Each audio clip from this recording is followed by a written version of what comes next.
Blackwood Academy is still here. For how long that will last, though, I don't know. Right now, the update is at 71%. It hasn't changed. It hasn't taken me long to remember who or what I was. I was right when I said it would hit, and it would hit hard. I was that monster under your bed, the shadow bleeding into the dark you swear was at the corner of your eye. Pain and pleasure are vastly different things, different emotions. They are black and white, light and dark, hope and hopelessness. Why is it different for us? Why do I feel like I'm feeling both of them at the same time, and yet there is no difference? I've been struggling to figure out just what it is I'm feeling, because that's what this thing is. The thing that was pulled out of my head. It still lingers. If I'm to be completely honest with you, I don't feel human anymore. Not now that I remember what I did, the clarity of who I became because of what was inside of my head. I don't think any of us, even the so-called saved ones, are human. I'm sorry, it's been several days. I've been unsure whether to write. I wanted to stop. I wanted to leave it at that. After all, you know what's going on at our school now. You know about Blackwood Academy, and it's your choice whether you spread the word or keep it to yourself. As I said in the first part, I wanted to get out of there, but I wasn't expecting things to turn out as they have. I wasn't expecting to be back here. I don't want to talk about it right now. I just want to write, because that's all I can do, right? I can write and hopefully I'll feel something that's not conflicted waves of good and bad, pain and pleasure. I don't know. I don't know what I'm feeling. My head is messed up and my thoughts are a dang hurricane. I've come to the conclusion that this next post will be in 2 parts. 2 parts because I don't want to write all of it. Not yet. Not when it's fresh in my memory. What I want to talk about has nothing to do with the last few days, though I'm sure that I'll get to what's happened sooner or later. I think I'm still in shock. No, I'm not in shock. I'm suppressing it. I don't want to frickin' think about it, so I'm not going to. My mom always said to stop hurting, to stop thinking about things that hurt me both physically and mentally. I have to imagine something that makes me happy. Before my world ended, I was sure only one person would be that something, my mental anchor. Rory, Aurora Michelson, my best friend since we were even self-aware. Our parents were neighbors, so it was inevitable, right? Of course, we had become inseparable. I've been thinking about Rory for the last few days. She's been in my head, and no matter what I do, I can't get her out. Like she's the parasite that took me over. Not just her, but memories of her that I've kept both precious to me and suppressed to the back of my head, deep down. Because not all memories are good. Not all of them I can deal with. As I said, time doesn't exist here at Blackwood. I don't know when exactly it was when silhouettes bled into the classroom, Jasper's so-called safe place, and stole me into the night. But I wasn't exactly conscious to know what was happening. Instead, I was trapped inside of my own mind, my own memories. Maybe I was subconsciously looking for a reason why she had done this, why my best friend had caused this much damage. Instead, I only found what had pushed deep down so long ago, unknowing of what it was going to dredge back up, which would bring me back to that version of myself. That monster the thing in my head had turned me into. I was 7 years old again, sitting in my bedroom with its strawberry-colored walls and prickly purple carpet. Marmalade, our 3-year-old ginger tabby, was in my lap, and I was running my fingers through her fur over and over again. I wouldn't cry. That's what I told myself. Mom had told me that Marmalade was very sick and she was going to have to sleep for a while. so I had insisted on sitting cross-legged with her warm fluffy lump in my lap until she eventually went to sleep. I remember she was purring. Despite being in pain, like Mom had said, Marmalade was purring softly, and part of my naive childish mind, it told me that was a sign that she was going to get better. Marmalade purred when she was happy, so she was better. I was sure of it. I had my head buried in her fur when my bedroom door had opened. Mara? Little Rory's voice was a soft whimper. Mara, are you okay? No, I said into Marmalade's fur. No, I don't want to play today. Footsteps pitter-pattered on the carpet. But I brought our favorite book. Rory came close. I could feel her breath tickling the back of my neck. Is Marmalade okay?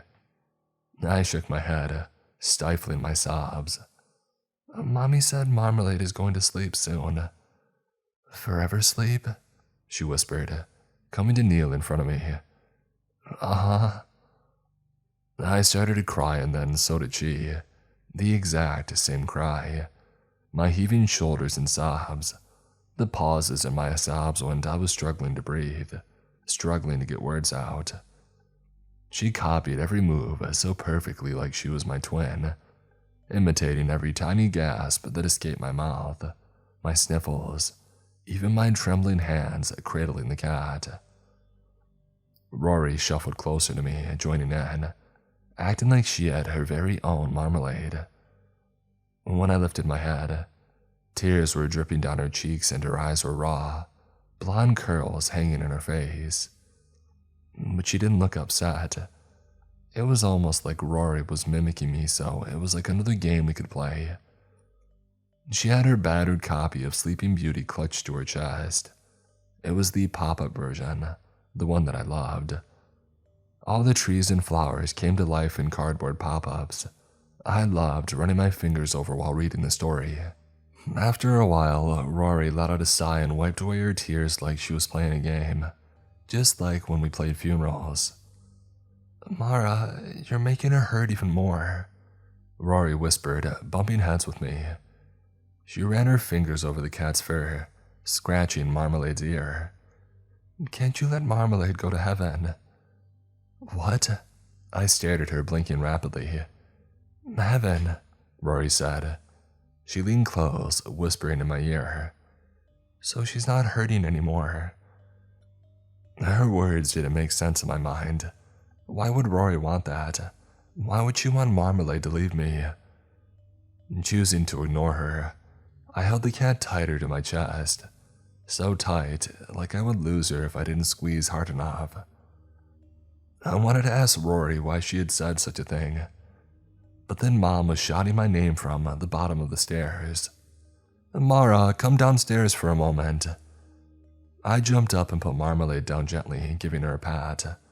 I'll be right back, I told the cat, who made a soft noise in response. I nodded at Rory. I'm going to talk to Mommy. Can you look after her? Rory nodded, a smile breaking out on her face. Yes, and then we can play. Yeah, I'm gonna get Marmalade some milk too. She cocked her head. And then we can play. I told her yes and then headed downstairs. Mom was standing in the kitchen with a tray of cupcakes and a saucer of milk for Marmalade. Her expression twisted when she saw me, and I saw that look on her face again. Mom was trying not to cry. She pulled me into a hug and wiped away my tears, and I knew everything would be okay. As long as I had my mom, I'd be okay. I took the tray and milk, careful not to drop them, and bounced back upstairs with a spring in my step. Marmalade was going to be okay. I knew she was. Rory, I have cake, I sang, struggling to balance everything on the tray. Mom always made Rory's favorite, red velvet. I was smiling when I peeked back into the bedroom. Rory was going to be so happy that we had cake, and the two of us were going to eat them together, and maybe I would give Marmalade some to cheer her up. I was halfway inside the room, still clutching the tray, when I noticed Rory was kneeling with her back to me. She was holding the Sleeping Beauty book up in the air with both hands, and I noticed there was something very wrong with it. There was a scarlet smudge where Prince Philip's smiling face was supposed to be, and once I saw it, I couldn't stop seeing it. I was seeing red, glistening red all over the book. I dropped the tray. I couldn't move. Rory. I stepped closer and saw more. I saw blurs of orange and red in front of my best friend. Mom, I said, but my words weren't coming out as they should. Mom! Rory turned around finally and she was smiling. There was red splashed all over her face. It didn't look right. No, it didn't look right. Rory wasn't supposed to be covered in blood. Her golden pigtails tainted with that same scary shade of red. There was nothing in her eyes that spoke of regret or sorrow. Rory really was happy. My best friend was smiling, giggling over the corpse of my sweet cat. My sweet, sweet Marmalade. You see, I helped her. My best friend shot me a grin before turning back to the cat, and both of her arms came down in one violent thwack, slamming the book down on my sweet Marmalade. I screamed, but she wasn't listening. She wasn't stopping. Again and again the book came down and the cover became unrecognizable. Reality blurred and I was no longer in my bedroom. I was at Blackwood on its pitch dark corridors. Little Rory was still inside my head, still lingering. The memory of her repeatedly slamming the book down. But they weren't just her bloody hands. They were mine. I wasn't clutching a storybook though. Instead, in my grasp was a metal pipe already covered in what was left of my last victim. My hands were slick red, clutching rusted steel, but I loved the way they felt, that I was covered in their misery and their pain. Do you know euphoria? I'm sure you felt it at some point in your life. That almost orgasmic high that electrifies the synapses. That is what I was feeling. I can still feel it. The phantom euphoria driving me further and further into insanity. It was a thirst to feel it over and over again. And the only way that I could feel it would be to hurt people, to cause unimaginable pain and suffering. Basically, I got high off of agony, and after days of pushing it down and trying to forget what I had been, it all came rushing back, thanks to the memory of what Rory had done to Marmalade. And still, Rory's voice bounded around in my head, echoing, Mara, why are you crying? I saved her, Mara. I helped her go to heaven. I was seeing myself, what I had been for a whole year with the parasite inside my head. I was seeing Alexa Blake's terrified eyes that followed me feverishly as I got closer and closer to her. The girl was tied down to a desk. I had caught her several hours earlier. She had been trying to get to the third floor, proudly to scavenge food. I had dragged her up 3 flights of stairs by her hair before, slamming her down on the desk and tying her arms and legs down. Alexa thought that I was going to smash her head in. Instead, I got creative, just like the others. Keeping her alive and conscious, I ripped open and played with her insides, going deep inside, entangling my fingers. I wanted her to feel it. I wanted her to scream and scream and scream until her only option left was to take her own life, and she did that. I had left her arms free so she could do it herself. Because I knew, or at least the thing in my head told me, that nothing else would hurt more than ending yourself to stop the pain. And I had to follow orders, a puppet on a string. I had left a medical saw on the table next to her, and Alexa Blake, after enduring an hour of me poking and pulling at her, laughing when she screamed and begged for her mother, she had grabbed the saw with trembling hands, and she ended it herself. That is the difference between that monster and Rory. In that state, I wanted Alexa to suffer. I wanted to drive her to the brink until she was completely and utterly hopeless. Rory, in her own messed up way, didn't want Marmalade to suffer anymore, so she had done what she thought was right. And that's what I thought, at least. That's what I keep telling myself because my morals are done.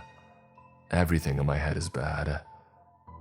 When the memories faded and I was left in the dark, slowly drifting back to reality, I heard singing. When I fully came to, I found myself upside down and swinging back and forth, back and forth.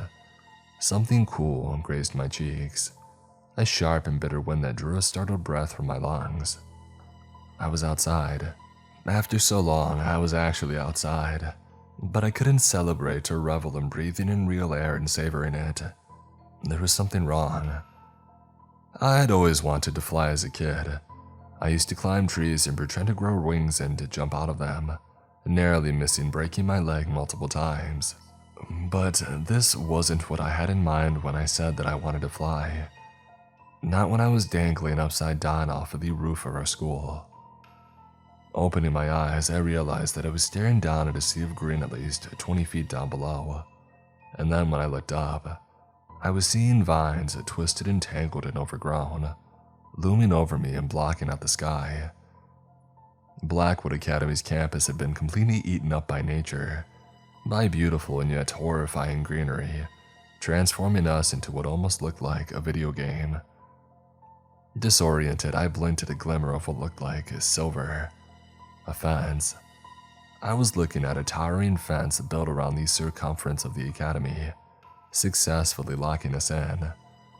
The outside world really had abandoned us, I thought dizzily. I wanted to laugh because of course I would dream about Rory, and then what I had done to Alexa Blake, and finally, to wrap it all up, let set in my crippling fear of heights. It was a nightmare, I thought, surely. Hanging off the roof of skyscrapers and towering roofs was probably on some BuzzFeed top 10 list. A particular lash of wind blowing my hair out of my eyes shocked me into realization, however. No, I wasn't dreaming. This was real.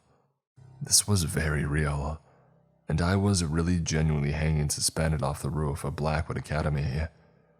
If fear is such a strange thing, we all feel it. We all have our own separate fears. Mine happen to be heights. Well, it used to be. I say used to because I can't say that I felt fear at that moment. I felt shocked, sure, I felt panicky and confused and even a little irritated. But I can't say that I felt scared. And that in itself was terrifying to me. I had spent 17 years as both a child and a teenager refusing to go to high places. So why, I thought, struggling to comprehend my body's lack of reaction. Why wasn't I freaking out? While my brain was demanding that question, I focused on the now. I focused on the fact that I was staring down on what used to be the school's campus, overrun with twisting vines and towering trees. I wondered if any of it was that thing Jasper had pointed out, what had covered the hallways inside the school, sticking to the walls and doors like mold. When I twisted my body to try and look up and see what exactly it was that had me, that was dangling me off the edge of the roof, teasing me with a certain death if I fell. I glimpsed a shadow looming over me, a silhouette bleeding into the dim light. The singing came back, static in my brain, like it was inside of my head. Ring around the rosy. The voice was familiar but childlike. It was whimsical and playful, and from the mouth of a 17-year-old boy, it sounded wrong. A pocket full of posies. Something was wrapped around my leg. I felt it moving, tendrils snaking around my feet. Ashes, ashes. The boy continued with a playful laugh. This time I felt his hand wrenching at the tendrils binding my legs. He snapped one off and then another and another, and my body suddenly jolted, swaying violently.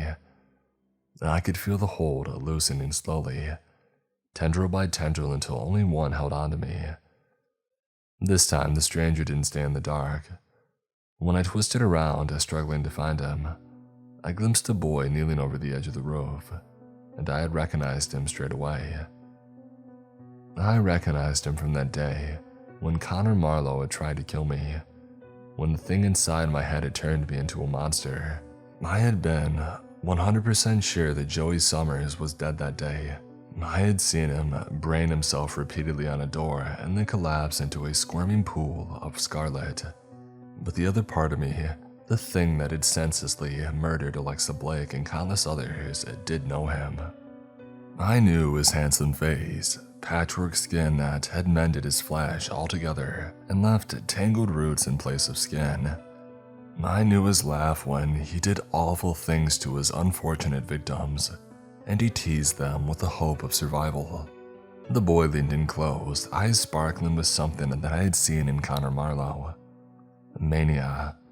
At least that's what I thought it was. Pure, unbridled deliration let loose, unlocked, line and almost deranged front to surface. There was no focus in eyes that were quite on me. I noticed the guy was vibrating on his heels with energy, an elation that could only be excitement. The knuckles on his fists were bruised and bloody, but there was no sign of pain. The guy was practically bouncing up and down. In the simplest of words, at least the one struggling to surface in my brain, Joey Summers, driven by the thing inside his head that had taken over that day when he had watched Rory's video, was exactly what Jasper had explained. He was what the thing inside all of us had successfully created, a newly made psychopath, puppeteered by the parasite nestled inside his brain. Joey recited the last verse, poking me in the forehead, his smile widening with every prod. We all fall down. I could see it then, the long, winding vine wrapped around my legs. In a flash, the thing was letting me go suddenly, and I barely had time to breathe, to scream. I really was flying. No, I was freaking falling. Before Joey reached out and grabbed my foot. This time, I let out a raw screech. Hey, Mara! Joey's fingers tightened around my ankle. He peered over, lifting a brow. I felt it again. That same static crackling that I had felt on the day everything had ended. How's it hanging? From that angle, I could see his skeletal smile. All of Joey was rotting both from the inside and out. His whole body had been taken over with the same crap which was on the walls in the hallway, but it acted more like superglue for his broken body. Remarkably though, Joey still looked like his old self, if not a little paler. His dark hair was maybe a little longer and half of his face had been ripped off, replaced with a fungus-like mold. But he still looked like the captain of the football team. As if the boy could read my mind, he pouted, his eyes darkening. Wow, seriously wow. After so long of hanging together, you don't even see me as a friend anymore. The boy scoffed. I'm hurt. Bruh, and here I was trying to wish you a happy birthday. I even got you a present and you're not even going to be thankful. That got my attention. What? I managed to choke out. I was still trying to figure out why my brain wasn't going into meltdown. I was hanging suspended from a 17-year-old classmate's grip on my ankle, which could slip at any moment. Yet I couldn't feel a thing. I was scared. Joey sighed. Well, it's belated since April Fool's Day was a while ago, he smirked. And you didn't stick around for the celebration. So I figured I would come and wish you a happy birthday myself. You keep saying happy birthday, I hissed out when he dug his claw-like fingernails into the flesh of my ankle. What are you talking about? Duh. Joey poked me again. Your second birthday. You know, the day she made us. His eyes glistened with lunacy. And hey, I even got you a gift. With his free hand, he grabbed something. At first, I thought it was a ball, but then it was squelching between his fingers when he squeezed it, blossoming red, dribbling through his fingers. It was oddly shaped and seemed to be coming apart in his hand. A heart, I thought. A human heart. Joey threw what was left of it, a mess of red sludge, up in the air and caught it. It's your favorite. The sight of it made my stomach twist. I had to clamp my mouth shut to avoid barfing, and he saw that.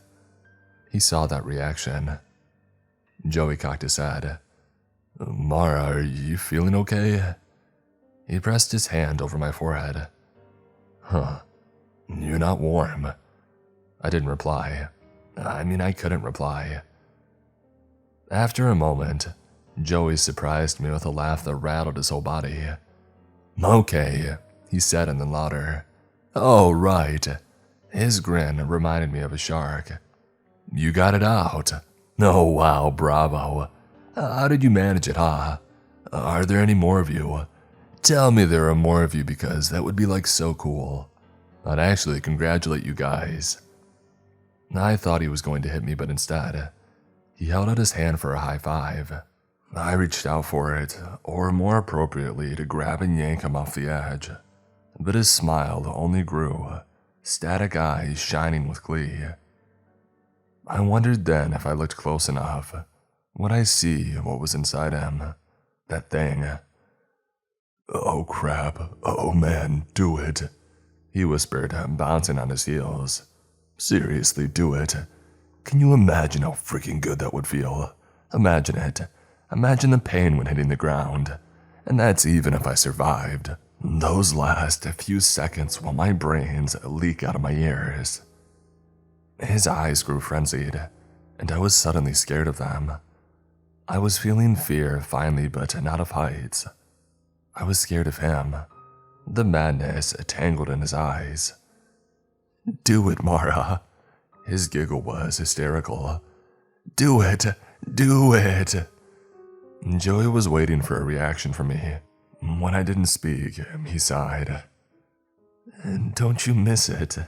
He murmured, leaning close, so close that I could taste his rotten breath.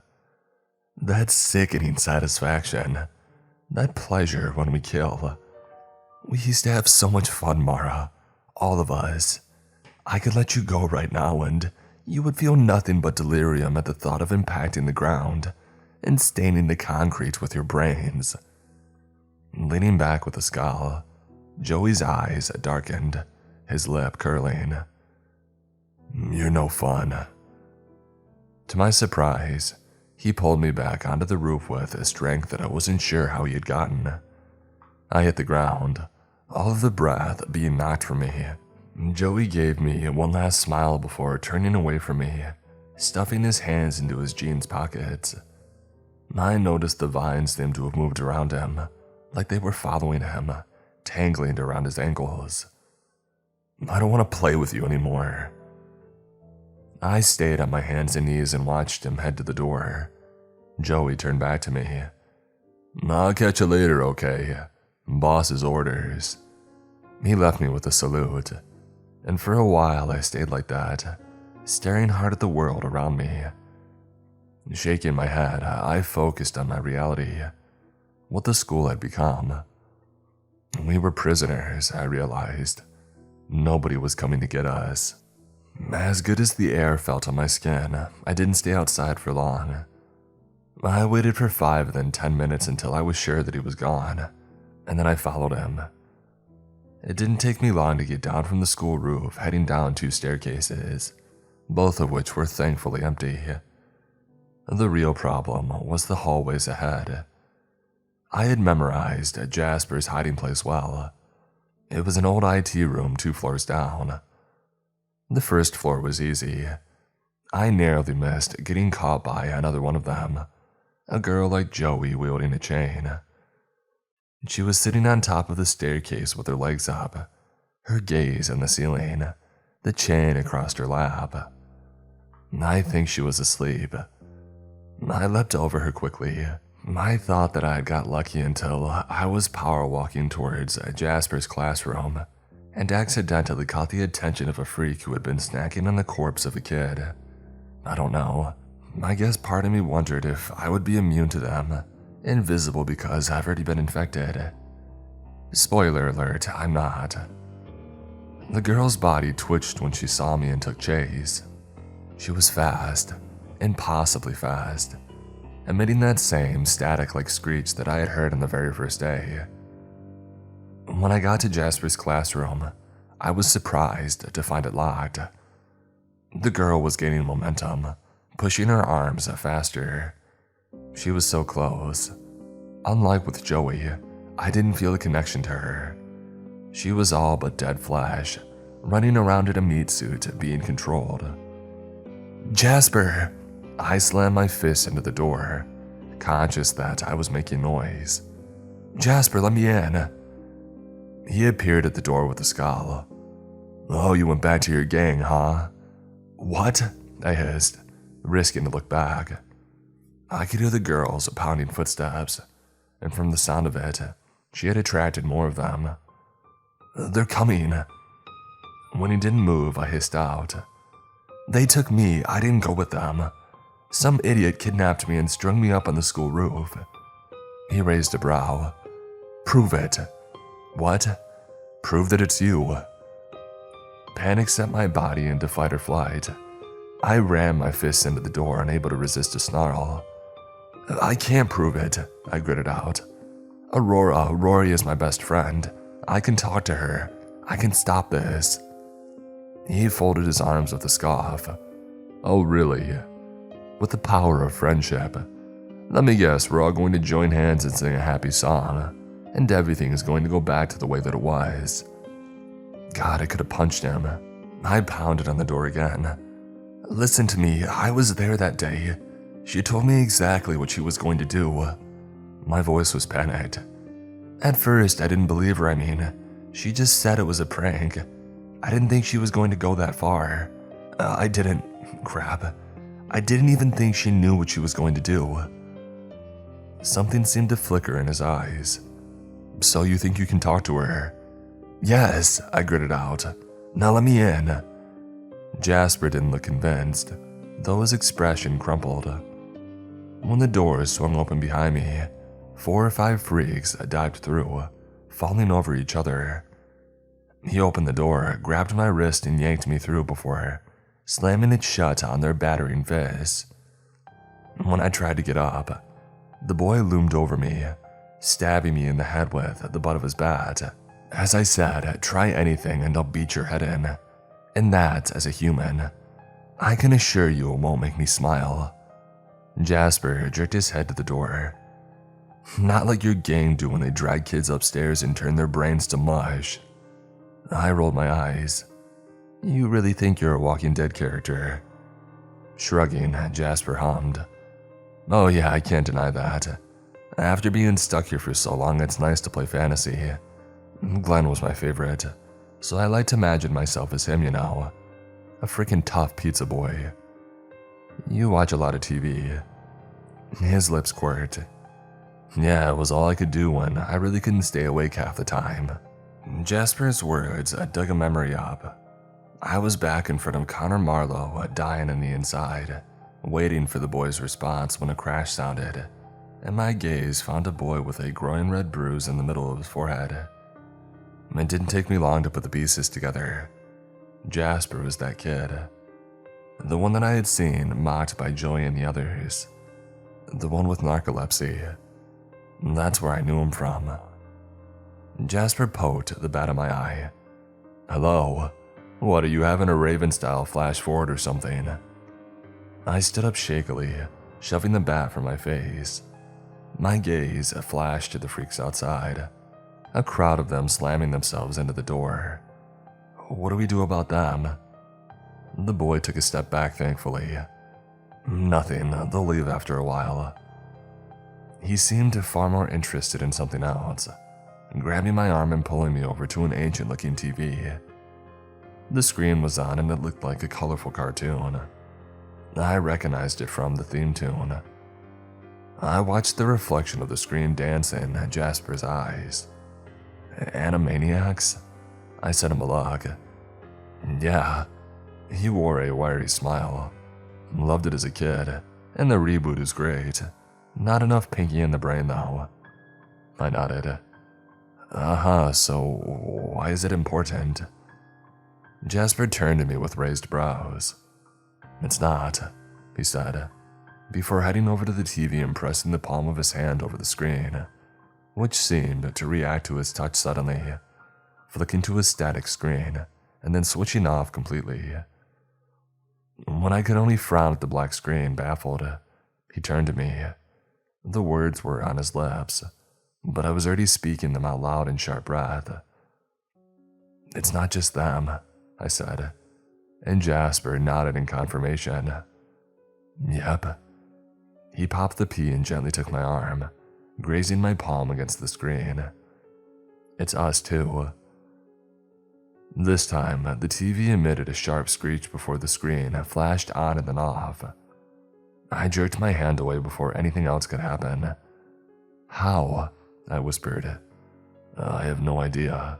Just like the phones reacting with Connor Marlowe's body, the TV was doing the same to us.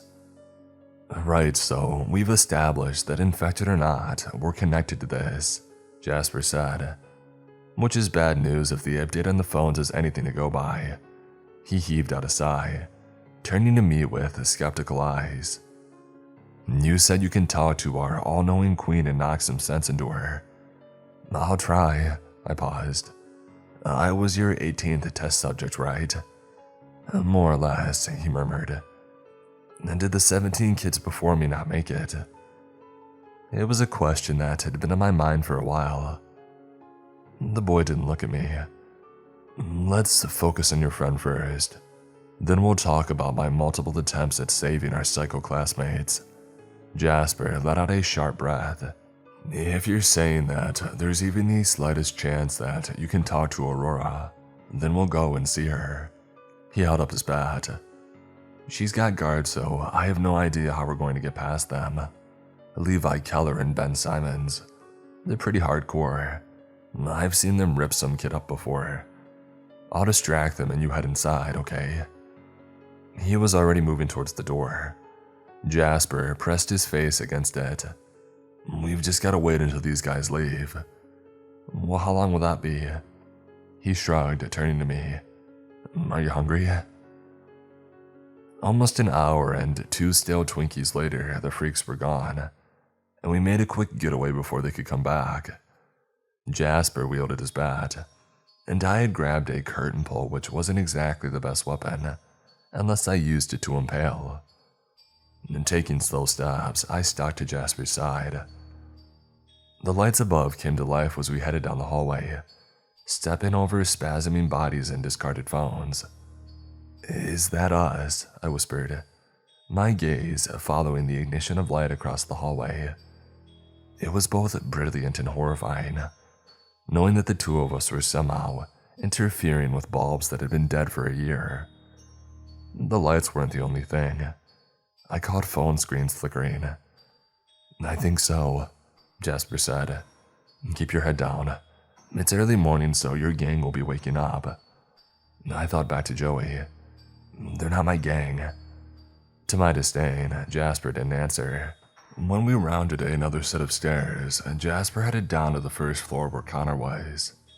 "I want to check on him," he said, catching my look of confusion. "See if that thing is any bigger." The question was on my lips before I could bite it back. "Why are you so interested?" "Huh?"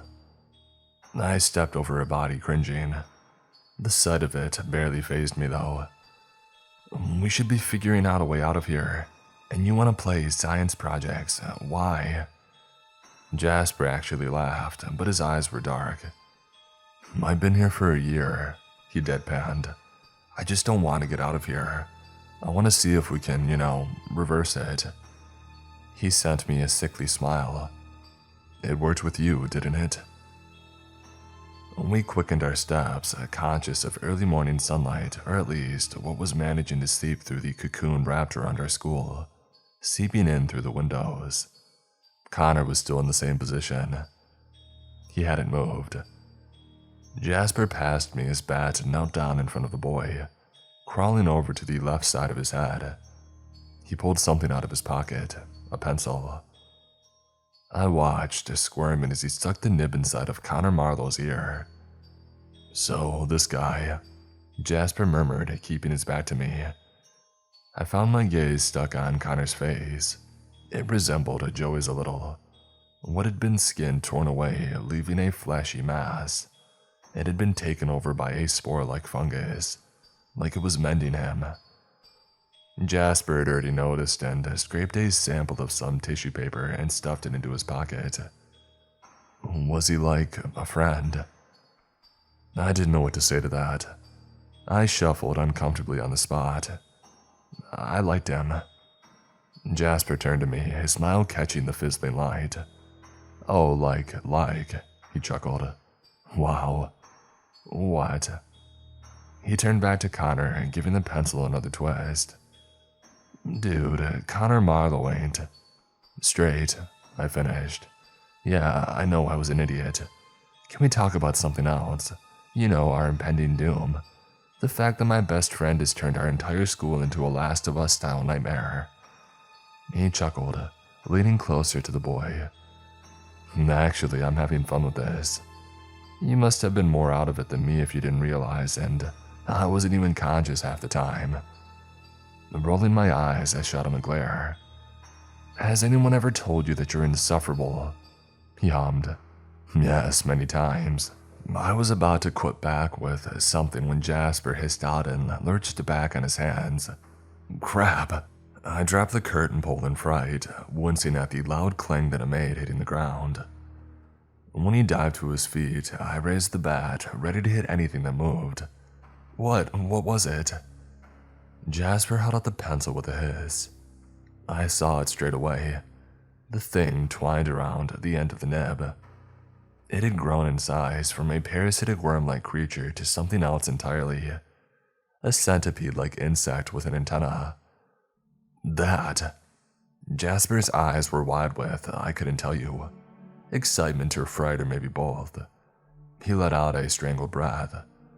Holy crap, that is a big boy. He waved the pencil and I staggered back. Look at it, look at that thing. His voice was a hysterical mess. It's evolving. I nodded, shaking, taking notice of the fleshy-like substance clinging to it. Is that... brain tissue, yep. Jasper shuddered. I was right. It's formed through Marlowe's brain matter. The boy seemed to be entranced by the thing as it moved, winding its body around the pencil. I detected movement in Connor's ear. With Jasper smitten with the thing, I lowered myself and shuffled over to the boy, trying not to think about what exactly the so-called update was doing to him. Keeping my distance, I peered, squinting at Connor. Nothing happened though. When I held my breath and wrist poking his temple, his head lolled in something. Something slipped from his right ear, and I could immediately taste the stale Twinkie climbing back up my throat. Jasper, I whispered. The thing reminded me of an umbilical cord because it was still connected to Connor's body, or his brain. I was looking at a long, fleshy mass, narrow enough to look like an intestine, but there was something glittering in it, like steel, like metal. Slowly, I backed away and Jasper took my place, still holding the pencil and the thing at arm's length. Jasper was silent for a moment, and I knew that was bad. I'd only known him for a few days, though I couldn't even be sure. Time doesn't exist here as long as day and night are shaded in obscurity. Finally, he turned to me, and this time his lips were twisted, eyes dark. Mara, what the heck is this? He whispered. This is man-made metal. I could only stare at whatever had slipped from Connor's ear. There was no way Jasper was wrong, and yet I wanted him to be. He prodded at the fleshy thing which seemed to be encased in metal. That's come out of his brain, he said, glancing up at me. That means whatever this thing is, probably one of many, isn't just a parasite. He waved the pencil manically. It works like a freaking nanobot. What? I whispered. A nanobot. Jasper repeated in a hiss, waving the pencil. I bit back the urge to yell at him to stop. If he flung that thing and it reached either of us, we were screwed. You know, tiny metal, bug-like things that are meant to cure cancer. Jasper's eyes were frightened and I didn't like that. This is different though. It looks like these work to convert organic matter. He was both making sense and not. Which means this thing, that's what it's doing. That's what the update is doing to them. He tossed a look at Connor, his lip curling with disgust. It's converting their entire nervous system. Something warm slithered up my throat. Which means that we're even more screwed than we were before. Jasper shook his head. He dropped the pencil in the creature and stamped on it 3 times until it was a squirming mass under his foot. I had no doubt that it would survive. If we kill the queen, we can stop this, he whispered. And you can do that, right? You can talk to Aurora and stop this. That was a question I was asking myself. I decided to change the subject. It still doesn't explain why Connor keeps reacting like that. Yeah, telekinesis wasn't on my bingo card for this, or electrokinesis. Whatever it is though, we're part of it. Human, brainwashed psycho, or a mutated freak, we're all a part of it. It was the first time that I had seen genuine hopelessness on his face. Jasper clawed at his face like something was really there, that creature wriggling inside of his head. Come on, he whispered. What if that thing's inside me? What if it's in there in my head? He hissed out. What if we can't get it out? Jasper made a noise that sounded almost like a sob. What the heck is this thing doing to us? You didn't watch the video, I said. Right? He nodded with a sigh. I was sound asleep in the IT room after almost giving myself a concussion walking into a locker. When I woke up, the whole school had lost it. My teacher tried to kill me and I managed to get away, locking myself in the boys' bathroom, and I stayed there for 3 days. His words stirred something in me. Wait, I said, my gut turning over. The IT room, but wasn't that? I was cut off when Jasper hit the ground face first. At first, I thought he had had some kind of episode, considering he had narcolepsy. But then I saw the looming shadow over the two of us. A familiar face. Static eyes shining down on me in a shark-like grin. I felt that electrical surge in the air, that crackling once again. This time it bounced between the 3 of us. Discarded bodies and phones reacting in a frenzy. Sup, Mara? Joey nodded to a knocked-out Jasper before kicking the boy in the head. Jasper didn't move. I glimpsed something moving, a tendril, snaking its way around his feet, binding them effortlessly. Been making friends, huh? Ouch. Joey bent down, his gaze drinking in Jasper. Oh, so Zombie Boy survived. That's ironic. I could sense the others. Joey's gang cornering us, silhouettes bleeding into focus around me. All of them were like him. Patchwork skin, binding torn flesh, eyes sprouting mold and skeletal mouths. What was the difference, I thought, between them and Connor Marlowe? Before I could respond, he was bending down and grabbing Jasper's legs, beginning to drag him. Aurora wants to see you, he murmured. His grin caught the light. Oh, Mara, we're going to have so much fun.